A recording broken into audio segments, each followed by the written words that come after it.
अब जो कुछ स्पेशल क्रॉस हम यहाँ पे समझने जा रहे हैं, ये जो स्पेशल क्रॉस हम समझे ये सारे मेंडल ने भी परफॉर्म किए थे। इन स्पेशल क्रॉस में सबसे पहला क्रॉस जो मैं आपको सिखाने जा रहा हूँ वो है बेक क्रॉस।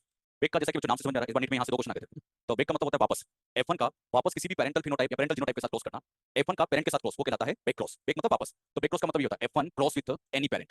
अब बच्चों वो पेरेंट कोई भी हो सकता है, डोमिनेंट वाला भी हो सकता है और रिसेसिव ट्रेट वाला भी हो सकता है। F1 का किसी भी पेरेंट के साथ क्रॉस क्या कहलाता है? बेक। जैसे बच्चों इसको समझिए, मान लीजिए एक पेरेंट के पास प्योर टॉल ट्रेट है और दूसरे पेरेंट के पास प्योर ड्वार्फ ट्रेट है। अच्छा, टॉल कैसा होता है? डोमिनेंट। और ड्वार्फ? टॉल के लिए जीनोटाइप बोलो आप लोग। बोलो कैपिटल टी। बताओ ड्वार्फ के लिए स्मॉल टी। क्या इसको सोल्व कर सकते हो? बताओ F1 में क्या बनेगा? Capital T small T. क्या F1 प्रोजेनी आ गई? अब तो ये जो F1 बनी है, इस F1 का वापस किसी भी पेरेंट के साथ, मतलब F1 का अगर आप डोमिनेंट पेरेंट के साथ क्रॉस करते हो तब भी बच्चों इसे बेक क्रॉस कहा जाता है। बेक का मतलब समझ ना वापस। यहाँ पर F1 का वापस रिसेसिव पेरेंट के साथ क्रॉस करते हो तब भी बच्चों इसे बेक क्रॉस ही कहेंगे। अच्छा, बेक क्रॉस किसे कहते हैं समझ आया? बोलो किसे कहेंगे? F1 का वापस किसी भी पेरेंट के साथ। अच्छा, वो डोमिनेंट या रिसेसिव? कोई भी, इसमें लिखा एनी पेरेंट। F1 का किसी भी पेरेंट के साथ क्रॉस करना ये बच्चों बेक क्रॉस कहलाता है। अब इस बेक क्रॉस को डोमिनेंट के साथ क्रॉस किया या रिसेसिव के साथ क्रॉस किया, इस बेसिस पे इसके टू टाइप किए गए। अगर बच्चों F1 स्पेशली डोमिनेंट पेरेंट के साथ क्रॉस करता है तो ऐसे बेक क्रॉस को यहाँ नाम दे दिया जाता है आउट क्रॉस। आउट क्रॉस तब बोलते हैं जब F1 का डोमिनेंट के साथ क्रॉस होता है। लेकिन अगर ये F1 रिसेसिव के साथ क्रॉस होता है तो ऐसे बेक क्रॉस को स्पेशल नाम दे दिया जाता है टेस्ट क्रॉस। यानी बेक क्रॉस कितने टाइप का होता है? तो कौन कौन से? Out cross and test cross. Out cross को बोलते हैं F1 का डोमिनेंट के साथ और टेस्ट का बोलना है F1 का रिसेसिव के साथ। अब बच्चों ये जो आउट क्रॉस होता है ये हमारे लिए कोई इंपॉर्टेंट नहीं है क्योंकि इससे हमें कोई सिग्निफिकेंस नहीं मिलता, इसमें कोई कुछ भी आप लोगों को आइडिया नहीं लगता है, इसलिए ये क्रॉस इतना इंपॉर्टेंट नहीं होता। लेकिन ये क्रॉस बहुत इंपॉर्टेंट है। ये बच्चों इसलिए इंपॉर्टेंट है क्योंकि इससे आप किसी भी अननोन डोमिनेंट का जीनोटाइप पता कर लेते हैं। कैसे पता कर लेते हैं? मैं आपको थोड़ी बात समझाऊंगा कि कैसे पता किया जाता है। तो ये क्रॉस बहुत ज्यादा इंपॉर्टेंट होता है। मेंडल भी टेस्ट क्रॉस किया करता था। किसी का भी उसको जीनोटाइप पता करना होता सबसे बड़ा तरीका क्या करता था? Test cross. तो टेस्ट क्रॉस इनका पता कर लिया करता है। ठीक है, तो मैं आप लोगों को इन दोनों क्रॉस को और डिटेल में समझाता हूं। सबसे पहले शुरुआत करते हैं आउट क्रॉस किसे कहते हैं। जैसे बच्चों मैंने वर्ड लिखा आउट क्रॉस, बताइए आउट क्रॉस का मतलब F1 का क्या डोमिनेंट पेरेंट के साथ क्रॉस हो जाएगा? अब आप बताओ F1 का जीनोटाइप बोलो यहाँ से। Capital T small T. Dominant का बोलो। अच्छा, क्या ये क्रॉस आपको सोल्व करना आता है? जब यहाँ से सोल्व करोगे तो इधर से आ गया कैपिटल टी स्मॉल टी, यहाँ से कैपिटल टी अरेंज करके देखा। तो जब इसको अरेंज करके देखोगे तो ये बन जाएगा कैपिटल टी स्मॉल टी। अब सब बच्चों बनाएंगे यहाँ प्लांट टॉल ड्वार्फ। टॉल यहाँ। अच्छा, यहाँ पे बच्चों हमेशा टॉल टॉल यानी एक ही तरह का फिनोटाइप आएगा और एक ही तरह का फिनोटाइप आने की वजह से इसका बच्चों कोई सिग्निफिकेंस नहीं होता। अच्छा, यहाँ टॉल के साथ कुछ अलग द्वार पाते तो कुछ कंक्लूजन निकाल पाते, इसलिए इस क्रॉस का कोई सिग्निफिकेंस नहीं होता। मैंने आपसे कहा बच्चों इसका फिनोटाइपिक रेशियो निकालो। हाँ, क्या 1:1 आ गया? 1। हाँ, गलती नहीं करना, लास्ट क्लास में कर चुके गलतियां। लास्ट क्लास में क्वेश्चन मैंने आपको सोल्व करवाया था, है ना? तो कई बच्चों ने टॉल टॉल में 1:1 लिखा था। अरे 1:1 नहीं, टॉल है तो 1 ही लिखेंगे। अच्छा, जीनोटाइपिक रेशियो क्या यहाँ जीनोटाइप टीटी है और यहाँ टी स्मॉल टी है, तो इसका मतलब 1:1। बताओ पीआर और जीआर इक्वल है या अनइक्वल? क्योंकि ये केवल 1 है जबकि ये 1:1 है, तो PR is not equal to GR. अच्छा, ये जो क्रॉस मैंने आपको समझाया ये तो था आउट क्रॉस। कभी मैं आगे क्वेश्चन की लैंग्वेज में लिखा दूं कि हमने आउट क्रॉस किया, समझ जाओगे? इसके साथ डोमिनेंट के साथ क्रॉस करना, बताओ क्या कहलाता है? Out cross. यहाँ पे बच्चों अगला जो आता है वो है टेस्ट क्रॉस। टेस्ट क्रॉस बच्चों ये एक ऐसा क्रॉस होता है जिसके अंदर हम F1 का रिसेसिव पेरेंट के साथ क्रॉस कराते हैं। अच्छा, जो रिसेसिव होता है जैसे यहाँ पर ये रिसेसिव पेरेंट है, ये होमोजाइगस या हेटेरोजाइगस? हाँ, तो यहाँ पे जो रिसेसिव पेरेंट होता है एक तरह से ध्यान रखना, रिसेसिव हमेशा होमोजाइगस। याद करिए, रिसेसिव ट्रेट कहते हैं किसको है? जो ओनली होमोजाइगस में। डोमिनेंट किसको कहते हैं? होमो हेटेरो दोनों में। अच्छा, रिसेसिव तो क्या ओनली होमोजाइगस होगा? अब बच्चों यहाँ पर मैंने क्या किया, ये जो टेस्ट क्रॉस है जैसा कि मैं आपसे कहता था कि अपने लिए इंपॉर्टेंट भी है, तो मैं इसमें थोड़ा सा लेवल बढ़ा के आपको समझाता हूँ। टेस्ट क्रॉस में मैं सबसे पहला केस आपको समझाता हूँ। फर्स्ट, मोनो हाइब्रिड लेवल का टेस्ट क्रॉस, जिसको मैंने कह दिया मोनो हाइब्रिड टेस्ट क्रॉस। अच्छा, मोनो हाइब्रिड का मतलब एक कैरेक्टर रिस्पेक्ट। यहाँ पे अगर आपसे मैं पूछूं F1 का जीनोटाइप बोलो, तो जीनोटाइप बोलो। बोलो वहां से बोलो जाए तो capital T small T. Recessive का बोलो। अच्छा, मैंने कहा बच्चों इस क्रॉस को सोल्व करना आता है। बताओ यहाँ से क्या क्या आएगा? Capital T small T. इधर से हाँ, दो बार लिखने की जरूरत नहीं, एक बार से। अच्छा, इसको जब सोल्व करोगे क्या क्या आएगा? Capital T small T small T small T. सभी बच्चे बताएंगे यहाँ प्लांट टॉल और यहाँ क्या, यहाँ दो तरह के फिनोटाइप आ रहे हैं, इससे इसका कुछ सिग्निफिकेंस आएगा, थोड़ी बात सिखाएंगे। आप तो फिनोटाइपिक रेशियो मुझे बताओ। 1 ये टॉल है और ये द्वार पे, तो क्या 1:1 लिखे? जीनोटाइपिक रेशियो तो दोनों के जीनोटाइप भी अलग अलग है, तो 1:1। अब यहाँ देखो पीआर क्या है? 1:1 और जीआर भी, तो मैं लिख सकता हूँ पीआर इज इक्वल टू। ये टेस्ट की बच्चों खासियत होती है कि जितना पीआर होता है उतना ही हाँ फिनोटाइपिक और जीनोटाइपिक रेशियो यहाँ पर सेम आते हैं, दोनों 1:1 नहीं आते। अच्छा, ये बच्चों के लिए थोड़ा इंपॉर्टेंट है तो मैं इसका थोड़ा लेवल और बढ़ाता हूँ। अब मैं चलते हैं सेकंड डाई हाइब्रिड लेवल का टेस्ट क्रॉस। अच्छा, जैसे मैंने डाई हाइब्रिड टेस्ट क्रॉस लिखा, बताइए F1 का किसके साथ टेस्ट क्रॉस? क्या रिसेसिव के साथ क्रॉस हो जाएगा? अच्छा, एक बात ये बच्चों यहाँ पे थोड़ा ध्यान दीजिएगा। टेस्ट क्रॉस में डेफिनेशन वाइज जरूर मैं बार बार लिखा हूं कि F1 का रिसेसिव के साथ, लेकिन यहाँ हमेशा F1 होना जरूरी नहीं। टेस्ट क्रॉस के लिए मेन शर्त है रिसेसिव होना चाहिए। जैसे मान लीजिए मैंने कहा बच्चों ये प्लांट पकड़िए और इसका टेस्ट क्रॉस कराइए। अच्छा, टेस्ट क्रॉस वर्ड आ गया तो बताइए क्या रिसेसिव के साथ क्रॉस करा दोगे? अब बताओ ये प्लांट क्या F1 का होना चाहिए? कोई जरूरी नहीं है। ये F2 का भी हो सकता है, F3 का भी हो सकता है, F4 कोई भी हो सकता है। बस ध्यान रखना टेस्ट क्रॉस के लिए मेन शर्त रिसेसिव होना चाहिए। टेस्ट क्रॉस के लिए मेन शर्त रिसेसिव होना चाहिए। अब ये जरूरी नहीं कि F1 का या F2 का है। अरे बात समझे? अपनी एनसीईआरटी में तो ऐसे कुछ लिखा है, उसमें लिखा है कि मेंडल किसी भी टोल का पता लगाता, मान लो उसको F2 के टोल का जीनोटाइप पता करना है तो वो उसका टेस्ट क्रॉस करा देता। तो याद रखना एनसीईआरटी में तो F2 का रिसेसिव के साथ क्रॉस उसको भी क्या कहा है? Test cross. F1 का रिसेसिव के साथ, तो टेस्ट क्रॉस के लिए मेन शर्त फिर पूछता हूं F1 F2 होना जरूरी है या रिसेसिव? रिसेसिव। आगे बच्चों में कभी भी कहूं ये प्लांट है इसका टेस्ट क्रॉस कराओ, समझ जाओगे किसके साथ? अब ये जरूरी कि F1 का या F2 का। अरे बात समझ गए? चलिए डाई हाइब्रिड लेवल का हम सीखे, थोड़ा इंपॉर्टेंट भी है। डाई हाइब्रिड में मुझे आप बताइए, अगर मैं आपसे पूछता कि यहाँ बच्चों जीनोटाइप F1 में जो हमने पढ़ा था वही लेता हूं, R small r y small r। अब रिसेसिव का जीनोटाइप आप मुझे बताओ। हाँ, तो आना चाहिए प्रैक्टिस में। अरे इसमें रिसेसिव का स्मॉल r, तो small r small r small y small y, क्या इसको सोल्व कर सकते हो? पहले बच्चों इधर से बताओ कितने टाइप के केमिट बनेंगे केमिट? हाँ, 4। Capital R small r capital y small y, ऐसे नहीं बनाना है। केमिट बनाने का तरीका याद है कुछ? बताओ, नहीं समझ आया तो इनको अलग कर दो। Capital R small r capital Y capital Y। बताओ पहला gamete capital R capital Y capital R small r capital Y small r small y, कितने बन गए? 4। इधर से कितने बनेंगे? 2 बनेंगे। एक स्मॉल r एक ही बनेगा। और इनको अरेंज करोगे तो ये हमने बना दिया यहाँ पर इसका चेकर बोर्ड। अच्छा, जब ये चेकर बोर्ड बनेगा सभी बच्चे बताएंगे यहाँ पर क्या आएगा? Capital R small r capital Y small y capital R small r small r small r capital Y small y, और यहाँ जाएंगे सारे के सारे रिसेसिव। अब सभी बच्चे अच्छे से जवाब दीजिएगा। यहाँ पर आर स्मॉल आर से बताइए राउंड या व्रिंकल, और वाई से तो यहाँ पर क्या राउंड एंड येलो आ जाएगा, राउंड एंड येलो बताओ इसमें, round and green, round and green बताओ इसमें, ब्रिंकल्ड एंड येलो, वेरी गुड। अच्छा लास्ट में बोलो ब्रिंकल्ड एंड। अब मुझे इतना समझाइए, ये जो चार फिनोटाइप आपको नजर आ रहे हैं चारों सेम है डिफरेंट, ये राउंड येलो जबकि ये राउंड, ये ब्रिंकल्ड येलो जबकि ये चारों अलग अलग, तो फिनोटाइप रेशो आप ही बताओ 1:2 1:2, क्योंकि ये अलग है तो 4 दिया। अच्छा जीनोटाइप रेशो ये भी अलग ये भी अलग ये भी अलग ये भी अलग, तो क्या ये भी 1:1:1 again PR equal to, test को खासियत होती है जितना पीआर होता है उतना ही जीआर होता है। मेरे पास समझे, ध्यान से जवाब देना। मोनो हाइब्रिड में पीआर जीआर कितना है? 1:1 कितनी बार बनाया? 2 बार। डाई हाइब्रिड में 1 कितनी बार? अब बच्चों ये मोनो हाइब्रिड हो गया, डाई हाइब्रिड हो गया। अब मैंने आपसे पूछा कि बच्चों ट्राई हाइब्रिड का टेस्ट कोर्स का रिजल्ट क्या है?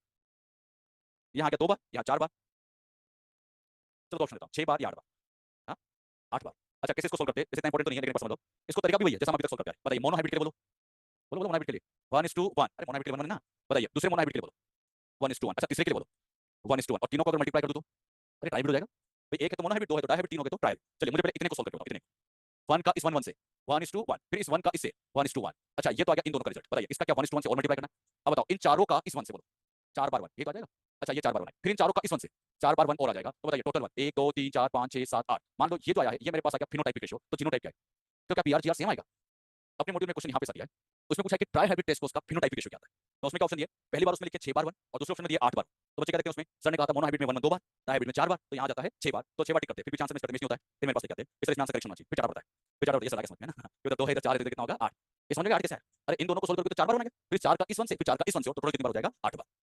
बेक का मतलब क्या था, एनी पैरेंट, तो उसमें डोमिनेंट कुछ भी हो सकता है। फिर ये बेक के कितने टाइप, कौन से, आउट और टेस्ट, आउट का बोलते हैं डोमिनेंट के साथ, और टेस्ट का बोलते हैं, अच्छा आउट कोर्स दिखा सबने, डोमिनेंट के साथ कोर्स किया, और टेस्ट में हमने रिसेसिव। मोनो हाइब्रिड का test cross phenotype 1:1, dihybrid में 1:1 कितनी बार 1 4 बार, और ट्राई हाइब्रिड में 8 बार। अब जो टेस्ट कोर्स के क्या फायदे हैं उसे मैं आपको बताता हूँ। यूज ऑफ टेस्ट कोर्स या significance of test cross, importance of test course.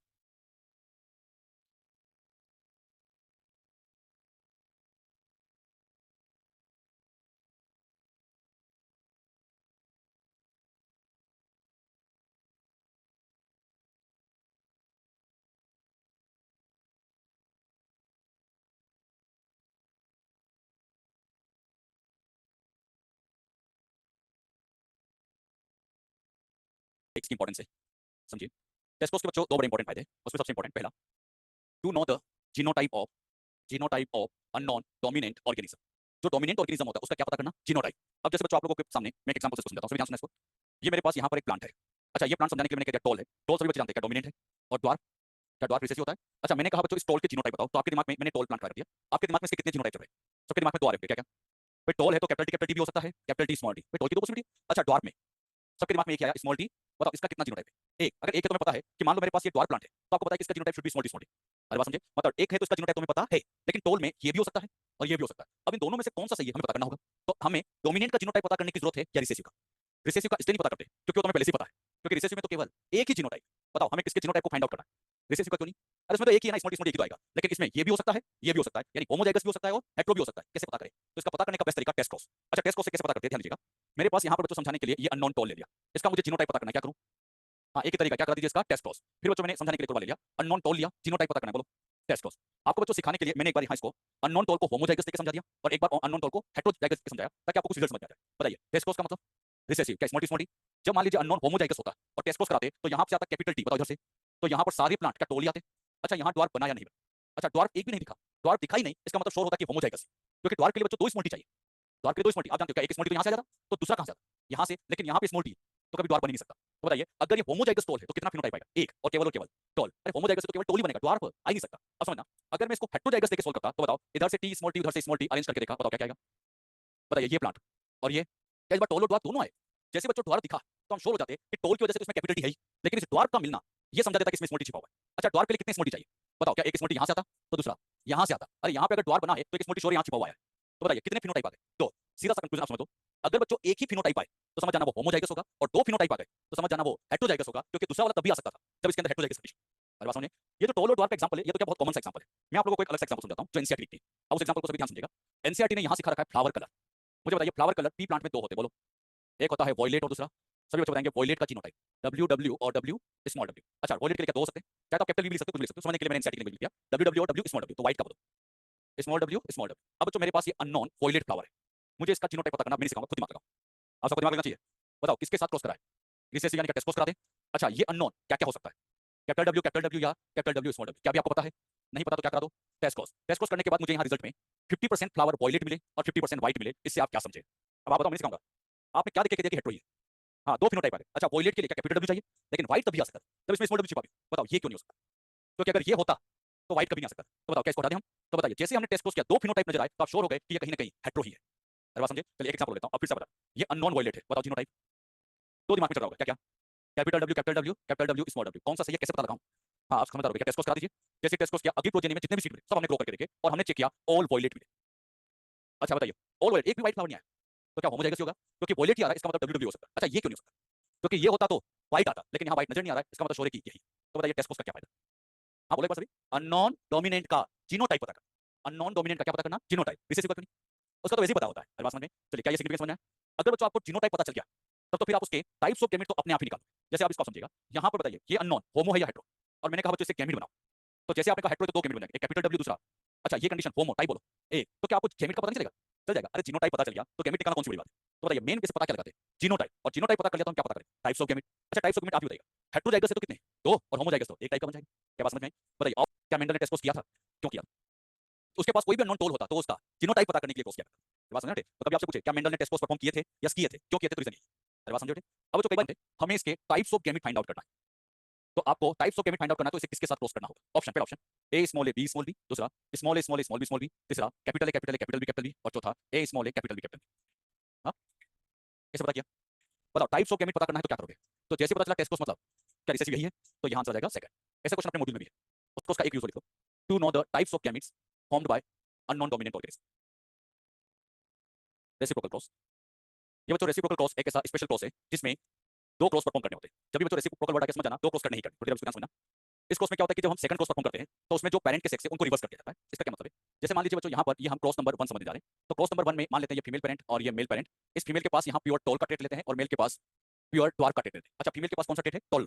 अब बच्चों जब क्रॉस नंबर 2 जब हम परफॉर्म करेंगे, तो क्रॉस नंबर 2 में क्या करना? उल्टा कर देना। मतलब यहाँ पर फीमेल के पास लगा देंगे प्योर ट्वार, चेंज कर देंगे, और मेल के पास क्या कर देंगे? Pure tall. मतलब यहाँ ये जो ट्रेट थे इनको उल्टा कर देना। तो ऐसे पेरेंट के सेक्स को रिवर्स कर देना, इसी क्रॉस को बच्चों कहा जाता है रेसिप्रोकल। रेसिप्रोकल जब भी आ गया, ये मान के चलना दो क्रॉस करना ही करना। पहला क्रॉस ये है तो दूसरे में उसको उल्टा करके परफॉर्म करना पड़ेगा। अब बात आती है मेंडल ये क्रॉस करना क्यों चाहता है? हर क्रॉस करने का बच्चों कुछ ना कुछ सिग्निफिकेंस होता है। मेंडल बच्चों टेस्ट क्रॉस इसलिए करना चाहता, सॉरी रेसिप्रोकल क्रॉस इसलिए करना चाहता था। मेंडल ये जानना चाहता था कि अगर हम इनको इसे रिवर्स कर दें तो इससे इनहेरिटेंस पर क्या फर्क पड़ता है। मतलब टोलनेस फीमेल पेरेंट के पास है या टोलनेस मेल पेरेंट के पास है, इससे कोई फर्क पड़ता है या नहीं पड़ता है? मेंडल को चेक करना था। दो बातें हो सकती है, या तो फर्क पड़ता है या फर्क नहीं पड़ता है। चलिए हम इसको एक बार चेक करते हैं। टोल के लिए बच्चों मैंने जीनोटाइप लिखा कैपिटल टी कैपिटल टी, तो ट्वार के लिए स्मॉल टी क्या क्रॉस किया जा सकता है?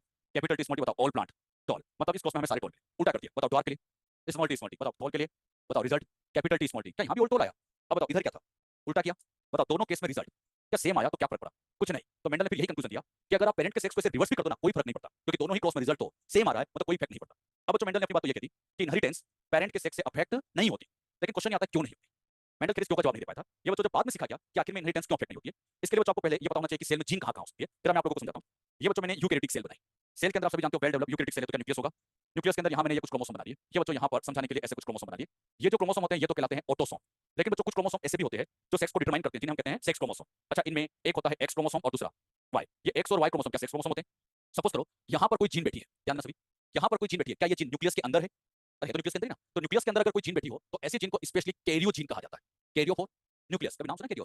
कैरियो मतलब न्यूक्लियस, तो न्यूक्लियस के अंदर जीन है तो नाम बोलो कैरियो जीन। अच्छा यहाँ पर बैठी है कैरियो जीन, यहाँ बैठी है कैरियो जीन, ये सारी की सारी कैरियो जीन है। अच्छा कैरियो जीन दो तरह से हो सकती है, या तो कैरियो जीन ऑटोसोम पे भी हो सकती है या फिर एक्स और वाई सेक्स क्रोमोसोम पे हो सकती है। अच्छा यहाँ पर तो जीन है। अब मुझे इस बात का सब जवाब देना, न्यूक्लियस के बाहर भरा होता है साइटोप्लाज्म, क्या इस साइटोप्लाज्म में जीन होती है क्या? क्या साइटोप्लाज्म में जीन होती है? यस होती है, दो ऑर्गेनल के पास होती है। हाँ अरे जिनके पास डीएनए है, आप सभी जानते हो क्या डीएनए माइटोकॉन्ड्रिया के पास है? और बताओ क्लोरोप्लास्ट में ज्यादा चल लेता हूँ, प्लास्टिड, क्या प्लास्टिड के पास भी डीएनए होता है? अच्छा माइटोकॉन्ड्रिया में क्या सिंगल स्ट्रैंड डीएनए होता है? हाँ क्या डबल स्ट्रैंड होता है? लीनियर या सर्कुलर? माइटोकॉन्ड्रिया का डीएनए डबल स्ट्रैंड और, तो ये सर्कुलर डीएनए माइटोकॉन्ड्रिया में पाया जाता है। अच्छा क्लोरोप्लास्ट में कैसा? सेम डबल स्ट्रैंड और, तो सर्कुलर डीएनए इस तरह का डीएनए यहाँ पर क्लोरोप्लास्ट में मिलेगा। अब बच्चों इस बार नीट में क्वेश्चन यहाँ से आ गया, पूछा था इस बार माइटोकॉन्ड्रिया और क्लोरोप्लास्ट में कैसा DNA? Double strand and circular DNA. लेकिन बच्चों जब आप सेल बायोलॉजी पढ़ते हो तो सेल बायोलॉजी में एनसीईआरटी में जब माइटोकॉन्ड्रिया पढ़ोगे वहां एक लाइन लिखी मिलेगी, माइटोकॉन्ड्रिया की जो मैट्रिक्स है possess single circular DNA molecule. NCERT में लाइन लिखी सिंगल सर्कुलर। सिंगल का मतलब सिंगल स्ट्रैंड नहीं है, सिंगल का मतलब नंबर में एक है, मतलब पूरे माइटोकॉन्ड्रिया में एक डीएनए, वो सिंगल का मतलब नंबर से है, बाकी स्ट्रैंड तो डबल ही है। एक बात तो मैंने आपको बहुत पहले जब मैंने मॉलिक्यूल स्टार्ट किया तभी से मैंने कई बार लाइन बोली है, मैंने कहा कि हर जगह डीएनए डबल स्ट्रैंड ही होता है, सिंगल स्ट्रैंड तो केवल सम वायरस में होता है। कई बार लाइन मैंने बोली है हर जगह डीएनए सिंगल स्ट्रैंड तो केवल सम वायरस। उसमें एक एग्जांपल बड़ा फेमस है 5 into 174 बैक्टीरियोफेज कुछ आते हैं ना, उसमें 536 न्यूक्लियोटाइड होते थे ना, वही डेटा भी हमने सीखा था। तो ध्यान रखना माइटोकॉन्ड्रिया में डीएनए। अब बताओ यहाँ डीएनए का एक छोटा सा पार्ट, ये छोटा सा पार्ट क्या जीन होगा? लेकिन ये जीन मुझे बताओ न्यूक्लियस में है या साइटोप्लाज्म? तो मैं इसे स्पेशली कह दूंगा साइटोप्लाज्मिक जीन या साइटोजीन शॉर्ट में इसको बोलते हैं आप। वो कैरियो जीन है तो ये साइटोजीन। अच्छा कई बार बच्चों इसे ऐसा नाम भी दे सकते हैं, क्या ये न्यूक्लियस के बाहर है? न्यूक्लियस के बाहर है तो इसे हम एक्स्ट्रा न्यूक्लियर जीन भी कह सकते हैं। इसी का दूसरा नाम क्या दे दिया? Extra nuclear gene. तो साइटोप्लाज्मिक जीन को हो या एक्स्ट्रा न्यूक्लियर जीन को हो, बात देखिए। मुझे बताइए प्लास्टिड के पास यहाँ पर जीन है, नाम बोलो। एक्स्ट्रा न्यूक्लियर जीन या साइटोप्लाज्मिक जीन, कैसी और भी जीन हो सकती है? अच्छा प्लास्टिड कितने टाइप के होते हैं? Chloroplast, chromoplast, leucoplast. तीनों में से डीएनए किसके पास? यस तीनों के पास है। और सबसे इंपॉर्टेंट तीनों का डीएनए लगभग सेम ही है, एक जैसे डीएनए तीनों मिलता है। अब बच्चों यहाँ पर मेंडल ने अभी हमने सीखा रेसिप्रोकल क्लोज किया, बताओ रिजल्ट अलग आया सेम। इधर भी टोल इधर भी टोल, बात आती है सेम क्यों आया? अब रीजन सुना। मेंडल को बच्चों सेम रिजल्ट इसलिए मिला था क्योंकि मेंडल ने जितने भी कैरेक्टर चूज किए थे 7 कैरेक्टर, वो सातों के सातों ऑटोसोमल थे और सातों के सातों कैरियो जीन से कंट्रोल। शायद आपको बच्चों की नंबर भी याद होगी, मैंने आपको बताया था कि मेंडल के 7 कैरेक्टर की जो जीन थी क्रोमोसोम 1 4 5 7, 1 पर 2 कैरेक्टर थे, 4 पर 3 कैरेक्टर की जीन थी, 5 पर 1 और 7 पर 1। कुछ याद है कैसा? मेंडल ने जो 7 कैरेक्टर लिए थे याद है ना, seed shape, seed colour, pod colour, सारे बताइए सातों के सातों कौन से हैं? ऑटोसोमल, और सातों के सातों कैरियो जीन। अगर बच्चों कैरियो जीन है, ऑटोसोमल है, रेसिप्रोकल क्रॉस करो, रिजल्ट हमेशा सेम मिले। लेकिन सपोज करो कि मेंडल कोई ऐसा कैरेक्टर लेता जिसकी जीन इस साइटोप्लाज्म में होती, या कोई ऐसा प्लांट होता जिसमें सेक्स क्रोमोसोम है। बी प्लांट में तो सेक्स क्रोमोसोम नहीं होते, लेकिन कोई किसी प्लांट में सेक्स क्रोमोसोम है, उसमें अगर जीन एक्स पर बैठी है या वाई पर बैठी है और आप रेसिप्रोकल क्रॉस करो, रिजल्ट बदल जाए। रिजल्ट बच्चों दो केस में बदलते हैं, वो तभी बदल सकते हैं जब जीन या तो सेक्स क्रोमोसोम पे हो या फिर इन साइटोप्लाज्म में बैठे। अच्छा मेंडल को रिजल्ट क्या सेम मिला था? क्यों? क्योंकि मेंडल के जो कैरेक्टर थे सातों के सातों ऑटोसोम पे थे, और सबसे मजे की बात कैरियो जीन। अच्छा इन केस में रिजल्ट कैसे बदल जाता है, मैं एक एग्जांपल से आपको समझा देता हूं कि कैसे बच्चों इन केस में रिजल्ट यहां बदलेगा। बस एक फीमेल गैमेट हैप्लॉइड सेल है, ये हैप्लॉइड सेल है, और ये यहां पर मेल गैमेट जैसे कि स्पर्म। अगर बच्चों हम गैमेट की बात करें तो गैमेट भी एक तरह की सेल ही है, क्या इनमें न्यूक्लियस होता है? यस ये बच्चों यहां पर न्यूक्लियस है, समझाने के लिए लेता हूं फीमेल गैमेट का न्यूक्लियस है, और यहां समझाने के लिए लेता हूं कि ये मेल गैमेट का न्यूक्लियस। न्यूक्लियस के सराउंड में क्या भरा है? यहाँ साइटोप्लाज्म फीमेल गैमेट का भरा है और यहाँ साइटोप्लाज्म मेल गैमेट। जब बच्चों फर्टिलाइजेशन होता है, बात को सीखना, फर्टिलाइजेशन के टाइम पर अगली जनरेशन में न्यूक्लियस दोनों का जाता है। यहाँ पर आप देख पा रहे हैं न्यूक्लियस क्या फीमेल से आया और न्यूक्लियस मेल से भी आता है। अगली जनरेशन में न्यूक्लियस तो दोनों के आते हैं, अरे न्यूक्लियस के क्रोमोसोम जो है फीमेल से भी आते हैं मेल से भी आते हैं। लेकिन सबसे इंपॉर्टेंट बात साइटोप्लाज्म, साइटोप्लाज्म की बात करें तो फीमेल का जो साइटोप्लाज्म यहाँ शिफ्ट हो गया। अच्छा साइटोप्लाज्म फीमेल का तो आ गया, लेकिन ये जो मेल गैमेट का साइटोप्लाज्म है ये अगली प्रोजेनी में ट्रांसफर नहीं होता। अच्छा बात आती है मेल का साइटोप्लाज्म यहाँ क्यों नहीं जाता? इसके बच्चों 3 रीजन होते हैं, अलग अलग ऑर्गेनिज्म में अलग अलग बातें। कुछ में तो ऐसा होता है कि जो मेल गैमेट है उसमें साइटोप्लाज्म नेग्लिजिबल होता है, मतलब साइटोप्लाज्म होता ही बहुत कम है, नेग्लिजिबल मान लीजिए आप तो इसमें कुछ में तो साइटोप्लाज्म होता ही बहुत कम है। कई बार बच्चों ऐसा भी होता है कि जब ये स्पर्म जब ओवा को फर्टिलाइज करता है तो कभी-कभी ऐसा देखा जाता है कुछ ऑर्गेनिज्म में कि केवल न्यूक्लियस यहां पहुंचा बाकी पार्ट बाहर ही रह जाता है। मैं ह्यूमन की बात कर रहा हूं, मैं ओवरऑल बात कर रहा हूं। कई सारे ऑर्गेनिज्म में ऐसा होता है कि केवल न्यूक्लियस ट्रांसफर होता है बाकी पार्ट बाहर। अच्छा कुछ में तो ऐसा होता है कि मान लीजिए इसके माइटोकॉन्ड्रिया यहां पर आ भी गए तो इस ओवा के अंदर जो लाइसोसोम बैठे होते हैं ना, ये इसके माइटोकॉन्ड्रिया को डिस्ट्रॉय करते हैं। लाइसोसोम का काम क्या डाइजेशन में होता है, तो ये इसके जो माइटोकॉन्ड्रिया है उसको फोरेंस मस्कुलस डाइजेस्ट करते हैं। तो बताइए यहां पर साइटोप्लाज्म दोनों पेरेंट्स का क्या या एक का? मेल का क्यों नहीं गया? मैंने 3 रीजन बताए, एक बार फिर सुन लीजिए। पहला साइटोप्लाज्म क्या नेग्लिजिबल होता है? दूसरा हाँ कई बार केवल न्यूक्लियस पहुंचता है बाकी पार्ट बाहर ही रह जाता है, और मान लो कभी-कभी आ भी जाए तो लाइसोसोम कुछ केस में उसको डिस्ट्रॉय भी कर देता है। तो अलग-अलग ऑर्गेनिज्म में अलग-अलग कहानी है। मुझे यहां बस इतना समझाओ साइटोप्लाज्म दोनों पेरेंट का आया या एक का? मेल या फीमेल? क्या साइटोप्लाज्म अगली पीढ़ी में जा रहा है? अरे जाइगोट बन गया, क्या अगली पीढ़ी में जा रहा है? अगली जनरेशन में जाना यही कहलाता है साइटोप्लाज्म की इनहेरिटेंस, मतलब साइटोप्लाज्मिक इनहेरिटेंस। अच्छा ये दोनों पेरेंट्स से शो हुई या एक से? मैं लिखूंगा shown by only female parent. ये बच्चों केवल फीमेल पेरेंट्स से शो होती है, और फीमेल से होती है इसलिए हम इसको कई बार मैटरनल इनहेरिटेंस भी कहते हैं। अच्छा मैंने क्यों कहा मैटरनल इनहेरिटेंस? मदर से शो होती है, ये कभी फादर से शो नहीं होती, केवल मदर का ही जाता है, इसलिए हम इसको मैटरनल इनहेरिटेंस के नाम से भी जानते हैं। अब बच्चों आपको समझाने के लिए मैंने यहाँ क्रॉस किया, ये बच्चों एक क्रॉस नंबर 1 है। इस क्रॉस नंबर 1 में मान लेते हैं कि ये फीमेल पेरेंट पर ग्रीन कलर की लीव्स है। इस प्लांट के अंदर जो लीव्स है कौन से कलर की? ग्रीन, इसमें ग्रीन कलर की लीव्स है। यहाँ ये दूसरा प्लांट है जिसमें लीव्स का कलर समझाने के लिए व्हाइट है। अच्छा ये जो लीव्स का कलर ग्रीन होता है या व्हाइट होता है, इसके पीछे मेन रिस्पॉन्सिबल प्लास्टिड होते हैं। अब जरा आप लोग सोच समझ सकते बताना ये ग्रीन कलर किस प्लास्टिक से आया? Chloroplast, leucoplast, chromoplast? सबको पता होगा कि ग्रीन कलर मयूर नागर कौन? अच्छा इसमें बताइए यहाँ पर ग्रीन कलर है तो ग्रीन कलर में यहाँ पर क्या क्लोरोप्लास्ट होगा? इसी का मतलब यहाँ पर बच्चों क्लोरोप्लास्ट है कि ये यहाँ क्लोरोप्लास्ट है। अब आप जानते हो व्हाइट, व्हाइट का मतलब होता है कलरलेस, कोई ऐसा प्लास्टिक जो कलर नहीं देता है। हाँ यहाँ पे इसको इंडिकेट कर देते हैं एल, एल का मतलब यहाँ पर ल्यूकोप्लास्ट है। अब बच्चों एक बात मुझे इतना बताइए, जब यहाँ इनका फर्टिलाइजेशन होगा अगली जनरेशन में न्यूक्लियस किसका? बोलो बोलो दोनों, क्या न्यूक्लियस दोनों का आता है? तो न्यूक्लियस यहाँ फीमेल का भी आ गया, न्यूक्लियस यहाँ मेल का भी आ गया। अब बताइए साइटोप्लाज्म, मैंने इसका दिमाग लगाओ, अभी सीखा हमने क्या साइटोप्लाज्म दोनों से आता है एक से? मदर या फादर? मदर का यानी क्लोरोप्लास्ट का यहाँ पहुंचेगा, बताओ क्लोरोप्लास्ट पहुंचा तो कलर बोलो, क्या यहाँ ग्रीन कलर की लीव्स आ जाएगी? मतलब यहाँ जो प्लांट बनेगा उसमें लीव्स कैसी हो जाएगी? ग्रीन। अब यहाँ पर क्या होता है, मैंने इस बार बच्चों क्रॉस नंबर 2 किया, याद करो रेसिप्रोकल में कितने क्रॉस करना है। तो दूसरे वाले क्रॉस में क्या करते हैं आप सिखाओ। अब मैंने सिखाऊंगा, दिमाग लगाओ, क्या इनको उल्टा कर देंगे? यहाँ बोलो वेरी गुड, व्हाइट यहाँ बोलो ग्रीन। अब बच्चों यहाँ पर अगर व्हाइट कलर आ रहा है तो इस व्हाइट कलर के आने के पीछे बताइए अगर व्हाइट कलर आ रहा है तो कौन सा प्लास्टिड? क्या यहाँ ल्यूकोप्लास्ट होगा? बताओ ग्रीन है तो यहाँ पर ये क्लोरोप्लास्ट होगा। जब बच्चों इन दोनों का फर्टिलाइजेशन होगा, अच्छा एक बात मुझे बात बताइए, यहाँ अगर ग्रीन आया तो मेंडल का क्रॉस अभी हमने पढ़ा, बताइए अगर हम इनको चेंज भी करते तो मेंडल के केस में मेंडल कहता है ना यहाँ टोल आया था उल्टा कर दिया तभी, तो बताओ मेंडल के अकॉर्डिंग क्या आना चाहिए? क्या ग्रीन आना चाहिए? चलिए यहाँ चेक करते हैं। यहाँ बच्चों जब चेक करेंगे तो आप देखोगे न्यूक्लियस तो खैर दोनों का नहीं है, न्यूक्लियस तो फीमेल का प्लस न्यूक्लियस मेल का है साइटोप्लाज्म। हाँ क्या इस बार ल्यूकोप्लास्ट पहुंचेगा? अब मैंने सिखाऊंगा कलर आना क्या चाहिए था, लेकिन इस बार व्हाइट। मुझे बताओ क्या इस बार रेसिप्रोकल क्रॉस में रिजल्ट सेम आया बदल गया? बस इतना बताओ क्यों बदल गया? हाँ क्योंकि इस बार जीन न्यूक्लियस में नहीं साइटोप्लाज्म में, तो फिर मेंडल को सेम क्यों मिला? क्योंकि मेंडल ने जो कैरेक्टर चूज किए थे वो न्यूक्लियस के थे और वो सारे के सारे कैरेक्टर ऑटोसोमल थे। क्या कुछ समझ में आया? तो कहने की इतनी बात है, क्या रेसिप्रोकल क्रॉस में रिजल्ट बदल सकता है? दो केस, या तो जीन इन साइटोप्लाज्म में बैठी हो या जीन इन एक्स या वाई क्रोमोसोम। अच्छा एक्स वाई में कैसे बदलता है इसको मैं आगे पढ़ाऊंगा, जब मैं आपको सेक्स डिजीज समझाऊंगा तो वहां बता दूंगा, तो वहां बताएंगे किस केस में रिजल्ट कैसे बदलता है। लेकिन ये जो बात अभी समझ क्लियर हुई, तो आप लोग को याद रखना चाहिए रेसिप्रोकल क्रॉस किसे कहते हैं, जिसमें कितने क्रॉस करना होता है, दो। क्या दूसरे में पेरेंट के सेक्स को रिवर्स करते हैं मेंडल के अकॉर्डिंग। रेसिप्रोकल क्रॉस में रिजल्ट यानी इनहेरिटेंस पेरेंट के सेक्स से अफेक्ट, लेकिन कुछ केस में अफेक्ट होती भी है। कितने केस में, या तो जीन सेक्स क्रोमोसोम पे हो या साइटोप्लाज्म। क्या समझ गए सर? फिर एक लाइन लिख लो, फिर इस पर डायग्राम बना के आपको फिर एक लाइन लिख लो। देखिए in reciprocal cross, in reciprocal cross, in reciprocal cross Mendel obtained, in reciprocal cross Mendel obtained similar result because characters studied by Mendel, characters studied by Mendel are controlled by karyogene, characters studied by Mendel are controlled by karyogene, and these genes are located on, and these genes are located on autosome,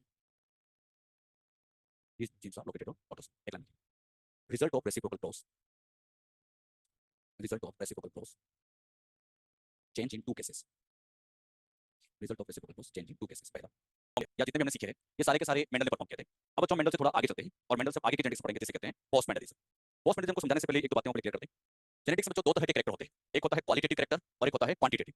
qualitative character बच्चों उन characters को कहा जाता है qualitative जो dominant allele के number पर depend नहीं करे, not depend on number of dominant allele. लेकिन क्वांटिटेटिव उसको कहते हैं जो नंबर ऑफ डोमिनेंट एलील पर डिपेंड करे। जैसे मैं एक एग्जांपल से इसको समझाऊंगा, ज्यादा अच्छा बच्चों एग्जांपल से इसको क्लियर होगा। यहां आपको समझाने के लिए मैंने एक जीनोटाइप लिखा, उस जीनोटाइप में डोमिनेंट एलील कितने कितने हैं और उसके रिस्पेक्ट में हाइट क्या आती है वो बच्चों को समझाने के लिए आती है। जैसे मैंने जीनोटाइप लिखा टीटी, एक टी स्मॉल टी, एक स्मॉल टी स्मॉल टी। अच्छा यहाँ डोमिनेंट एलील आप बताओ बच्चों कितने हैं, दो। अरे गिन लो, दो। इसमें कितने हैं, एक। इसमें अब बच्चों यहाँ पर जब हाइट चेक समझाने के लिए मैंने 100 सेंटीमीटर, यहाँ ले ली 50 सेंटीमीटर, यहाँ बताओ 100, 75, 100, यहाँ भी 100 ही आई। अब बच्चों यहाँ पर एक बात आप नोटिस करिएगा, जब डोमिनेंट एलील 2 है तब भी हाइट 100 है, डोमिनेंट एलील एक ही डोमिनेंट है यहाँ पे तब भी हाइट, मतलब डोमिनेंट 2 है या 1 है इससे कोई फर्क नहीं पड़ रहा है क्योंकि हाइट तो वही आ रही है। मतलब यहाँ डोमिनेंट एलील के नंबर का रोल नहीं है, यानी डोमिनेंट एलील के नंबर पर डिपेंड नहीं करता, not depend on number of dominant allele. ऐसे कैरेक्टर को तो हम कहते हैं क्वालिटेटिव। क्वालिटेटिव शब्द इसलिए कहा है क्योंकि बच्चों ये क्वालिटी पे डिपेंड करता है। क्वालिटी से मेरा मतलब कैपिटल टी है। बताइए क्या यहाँ कैपिटल टी आया, 100 आ गया, बताओ कैपिटल टी आया 100 आ गया, कैपिटल टी नहीं आया इससे 50 आ गया। तो बताइए क्या कैपिटल टी आया इससे 100 आ गया। अब कैपिटल टी 2 बार आया या 1 बार आया उससे मतलब नहीं, बस कैपिटल टी आना चाहिए, क्वालिटी आना चाहिए। तो जो क्वालिटी पे डिपेंड करे उन्हीं को कहते हैं क्वालिटेटिव कैरेक्टर। अभी तक बच्चों मैंने मेंडल की जेनेटिक्स में जितने भी कैरेक्टर आपको समझाए ये मान के चलें कि सारे के सारे क्वालिटेटिव थे, लेकिन बच्चों जेनेटिक्स में कुछ कैरेक्टर ऐसे भी नेचर में देखे गए हैं जो क्वांटिटेटिव होते हैं। जैसे यहाँ पर फिर मैंने लिखा जीनोटाइप, यहाँ डोमिनेंट एलील कितने कितने हैं, और यहाँ इस बार फिर से मैंने हाइट को लिखा समझाने के लिए जीनोटाइप ले लिया T T T small T small T small T. बताओ डोमिनेंट एलील 2 1 0, बताइए हाइट 100, यहाँ गया 50, अब यहाँ 75। अच्छा यहाँ देखिए डोमिनेंट एलील कितने, 2 तो हाइट 1 तो 75, 0 तो जैसे जैसे डोमिनेंट एलील कम होते जा रहे हैं क्या हाइट कम हो रही है, हाइट किस पर डिपेंड करती है, डोमिनेंट एलील की नंबर, नंबर मतलब उसकी क्वांटिटी पर, कि 2 की क्वांटिटी में है 1 की क्वांटिटी में है तो क्वांटिटी पर डिपेंड करे तो कैरेक्टर का क्वांटिटेटिव कैरेक्टर। क्या आपको क्वालिटी और क्वांटिटी में डिफरेंस समझ में आया? क्वालिटेटिव कैरेक्टर किसे कहते हैं, जिसमें डोमिनेंट एलील के नंबर से नहीं उसकी क्वालिटी से मतलब होता है, लेकिन इसमें आपको डोमिनेंट एलील कितने हैं वो भी देखने पड़ते हैं। अच्छा यहाँ पर मान लो ये हो गई मैक्सिमम हाइट, तो बताइए ये हो गई मिनिमम, तो क्या ये इंटरमीडिएट हाइट आ गई? अब यहाँ देखना ये वाली हो गई मैक्सिमम, तो ये वाली, तो ये वाली बताओ यहाँ इंटरमीडिएट, तो इसमें कोई इंटरमीडिएट नहीं आता लेकिन यहाँ इंटरमीडिएट आते हैं, बात समझ में? अब जो अभी तक की जेनेटिक्स में जितने भी कैरेक्टर मैंने आपको पढ़ाए वो सारे के सारे क्वालिटेटिव पढ़ाए, लेकिन आगे बच्चों में कुछ ऐसे कैरेक्टर भी आपको समझाऊंगा जो क्वांटिटेटिव। अच्छा इनके बारे में डिटेल में वैसे आप आगे लेंगे भी, क्वांटिटेटिव कैरेक्टर भी कई तरह के होते हैं उसको धीरे धीरे मैं आगे आपको समझाऊंगा भी, लेकिन मैं आगे जैसे शब्द बोलूं क्वांटिटेटिव कैरेक्टर समझ जाओगे, मतलब डोमिनेंट एलील की क्वांटिटी नंबर पर डिपेंड करती है। पोस्ट मेंडलिज्म के अंदर वो पार्ट लेंगे जो मेंडल के बाद स्टार्ट हुआ है, मेंडल के बाद शुरू हुआ था। पोस्ट मेंडलिज्म का एक सिंपल सा मतलब है 1900 के बाद की जो जेनेटिक्स है वही पोस्ट मेंडलिज्म है। इसके अंदर बच्चों कई तरह की इंटरेक्शन हम सीखेंगे। यहाँ पर जैसे बच्चों आपको समझाने के लिए ये क्रोमोसोम मैंने एक बनाया, ये यहाँ एक और बनाया, ये जो क्रोमोसोम है इस पर मान लेते हैं 1 1 पर, यहाँ एक एलील टी है, यहाँ स्मॉल टी है। अच्छा ये दोनों आपस में एलील या नॉन एलील, अरे टी और स्मॉल टी एलील, अगर ये आपस में इंटरेक्शन करे तो इसे हम एलीलिक इंटरेक्शन कहेंगे, ये एलील की इंटरेक्शन है, या इसे बच्चों आप वन जीन इंटरेक्शन भी कह सकते हैं, क्योंकि यहाँ पर मान लो हाइट की जीन है तो बताओ यहाँ, अच्छा जीन अलग अलग है सेम है, यहाँ जीन सेम है एक ही जीन इंटरेक्शन हुई तो वन जीन। अच्छा उसको फिर मैं आगे लिखूंगा, उसको आगे बहुत डिटेल में पढ़ाना भी, अभी तो इसको समझो। ये वाला दोनों आपस में क्या कहलाते हैं, एलील या फिर वन जीन, या इसी को मैं एक नाम और दे सकता हूँ इंट्राजेनिक इंटरेक्शन। इंट्राजेनिक इसलिए कहते हैं क्योंकि विद इन जीन इंटरेक्शन हुई है तो एक नाम क्या बन गया इंट्रा। तो एलीलिक इंटरेक्शन को हो, वन जीन को हो, इंट्राजेनिक को हो, बात एक ही। अब जो मैंने यहाँ पर इस बात क्या किया, ये क्रोमोसोम नंबर 2 लिया, ये क्रोमोसोम 2 लिया, अब यहाँ पर मान लीजिए एक एलील बिठा दिया बी और यहाँ ले लिया स्मॉल। अच्छा ये दोनों आपस में क्या कहलाते हैं, एलील। लेकिन यहाँ पर अगर मैं टी और बी की बात करूँ, ये एलील या नॉन एलील, और अगर इनके बीच में इंटरेक्शन हो तो ऐसे इंटरेक्शन करना नॉन एलीलिक इंटरेक्शन। अच्छा यहाँ पर जीन मान लो ए है तो यहाँ क्या बी अलग अलग है, अलग अलग जीन में इंटरेक्शन हो रही है तो इसे हम इंटरजेनिक इंटरेक्शन भी कह सकते हैं। नॉन एलीलिक हो या इंटरजेनिक हो बात एक ही। एलीलिक इंटरेक्शन बच्चों अपने लिए बहुत इंपॉर्टेंट है और ये टोटल 4 है। एलीलिक इंटरेक्शन में सबसे पहले इंटरेक्शन जो हम पढ़ेंगे वो है इनकम्प्लीट डोमिनेंसी। सेकंड नंबर पे जो इंटरेक्शन आपको समझाऊंगा वो है कोडोमिनेंसी। थर्ड नंबर पे हम सीखेंगे multiple alleles, and last number पे हम सीखेंगे प्लियोट्रोपिक जीन। प्लियोट्रोपिक जीन, अब ये सब क्या होता है एक एक बच्चों सारे डिटेल में शुरू करते हैं। इन सब में मान के चलना कि 100% एक क्वेश्चन तो आना ही, वो किसी से भी आ सकता है, एक तो मिनिमम कह रहा हूं, एक से ज्यादा भी पूछेंगे, और उनमें भी सबसे इंपॉर्टेंट आता है मल्टीपल है, ये तो बहुत इंपॉर्टेंट है। मल्टीपल एलील में आपको ब्लड ग्रुप समझाऊं, ब्लड ग्रुप था A B O A B, कितने ब्लड ग्रुप होते हैं 4, तो उनको बच्चों हम यहाँ डिटेल में पढ़ेंगे, और इससे तो बच्चों हर साल क्वेश्चन आते हैं, इस साल भी पूछेंगे। नॉन एलीलिक इंटरेक्शन कई सारी होती है, इसमें से सबसे फेमस नाम एक आता है कॉम्प्लीमेंट्री जीन, इसी तरह से यहाँ पर एक नाम और आता है एपिस्टेसिस। अगर मैं इनकी लिस्ट बनाऊं तो ये भी बहुत लंबी चौड़ी होती है, इसमें कोलैबोरेटिव होती है, डुप्लीकेटिव सप्लीमेंट्री बहुत सारी है, लेकिन अपनी एनसीईआरटी में इनका नाम नहीं है, तो हम इनको पढ़ेंगे नहीं, क्योंकि ना इससे क्वेश्चन आता है ना अपनी एनसीईआरटी तो सब सिलेबस में ही, हमारे सिलेबस में बस यही, तो हमें बच्चों इन चारों को ही डिटेल में पढ़ना है। अच्छा, इनकी हमें जरूरत ही नहीं है क्योंकि अपने सिलेबस में है ही नहीं, लेकिन ध्यान रखना क्या नॉन एलिल भी आपस में इंटरेक्शन करते हैं? यस करते हैं, लेकिन अपने सिलेबस में होती है, तो हमें केवल इन्हीं को पढ़ना है। इसमें सबसे पहले शुरू करेंगे इनकम्प्लीट डोमिनेंसी जो कि क्लास